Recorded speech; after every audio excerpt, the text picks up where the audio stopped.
Hey, this is day 17 of 30 of learning to produce on FL Studio, and today I am back with the YouTube tutorials of learning how to make beats. The melodics practicing was cool, but I found that I didn't have enough of a structure to follow, enough of a container to have it be easy to follow along and stay committed. So having something that I can follow along for a few days, I know that there's a start, I know that there's an end, I know that I do everything in between. It was a lot easier for me to commit to. There were certain days where, again, I would fall off. I wouldn't show up, or maybe I would only show up a little bit. And yeah, so it's a process, it's a dance, and I'm learning.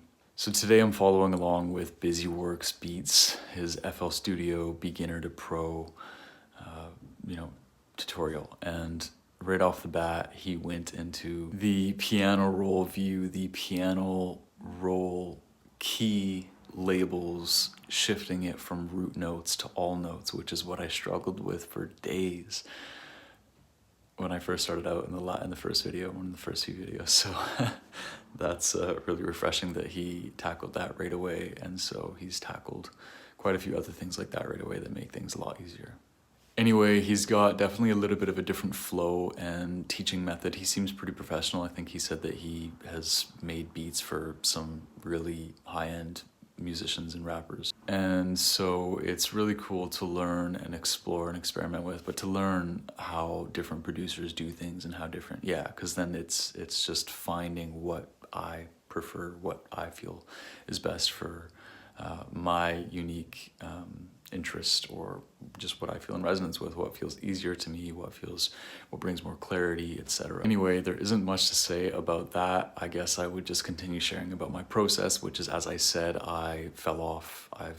Some days I wouldn't show up, some days I would only show up a little bit. And when I was chatting with ChatGPT, which is part of what started this whole 30-day devotion plan, committing myself for 30 days to learning FL Studio. Yeah, ChatGPT offered me some grace with the whole, kind of skipping a day because I decided to stay out late for a staff end of season bonfire. And that was actually, I think, great. That was wise. But I found that it continued to offer me a little bit of too much grace, or like leniency, I think is what you would call it. And I really need to be very disciplined and strict. So, yeah.